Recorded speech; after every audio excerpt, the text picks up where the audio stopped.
Here, at the Center for Teaching Excellence, we help to produce videos for faculty all across campus. With this video, we hope to provide an idea of how to construct, produce, and structure a well-made video that will benefit your students. First, you need to decide what type of video you are wanting to create. A short out-of-class supplement, a lecture to replace a class, part of a homework assignment, or further explanation/review of a key concept.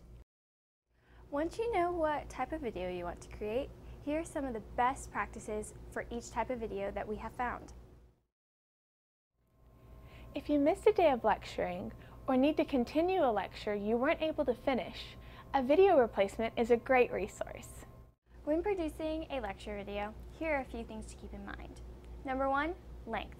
Your video should be no longer than 9 minutes. After that, students begin to zone out and lose interest. Replacing a 50-minute lecture with a 9-minute video may not seem reasonable, but students are more likely to watch 10 5-minute videos rather than a 50-minute video. Try to divide your topics in the lecture and present them each in their own single video.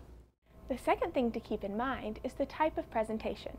Student engagement is just as important in a video as it is in the classroom. With this in mind, visuals and text are a great way to keep students involved in the topics you are presenting. You can accomplish this by adding PowerPoints, notes, and other visuals to enhance your topic. Another way you can keep students engaged is by making the video interactive. Interactive videos can look like a question, a link, or a prompt in the video itself. Throughout lectures and teaching, there are main ideas or key concepts that are important for students to understand. Sometimes these are easy to explain in a class period. Others are more complicated. To save time and help your students, you could record a video explaining the concept. This could be for the first time or for your students to use as a resource when studying. This video should be about 5 to 7 minutes long, and the reason for this is student engagement. This gives students more time to understand the concept or idea. You don't want to lose their interest. For this type of presentation, it's important that students see your face. Once again, student engagement is something we want to keep in mind.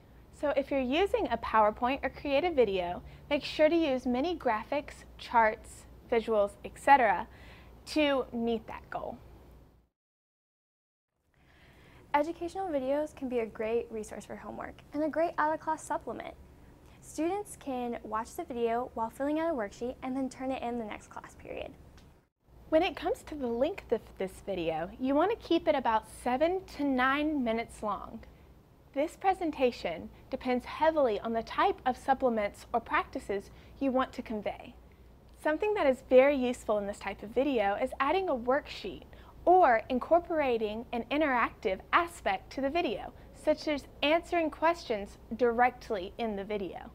When using a worksheet, make sure you pause to leave time for your students to work on it, unless it does not need to be completed until the end of the video. This does not have to cut into the length of the video, just give them the opportunity or suggestion to pause the video. During your presentation, how you speak and present yourself is very important. The first thing to consider is being concise.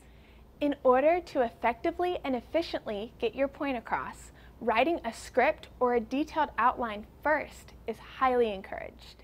This way, you can know exactly what you're going to say and have an idea of how long it will take you.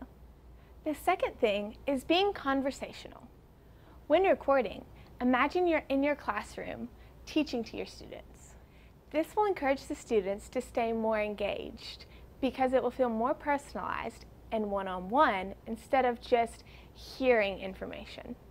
Being fast-paced in your speaking and presentation is important because this helps keep your students engaged.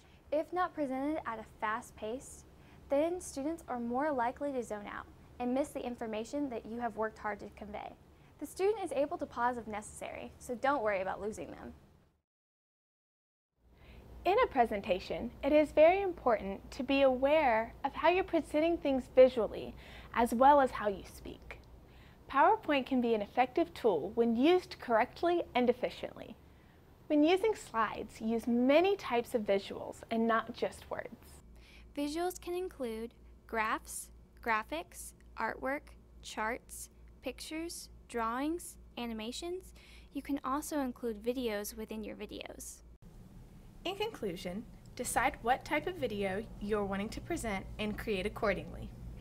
Plan well for what you are going to say and how you are going to say it. And lastly, plan many visuals and be creative with them. We hope this was helpful. Thanks for watching.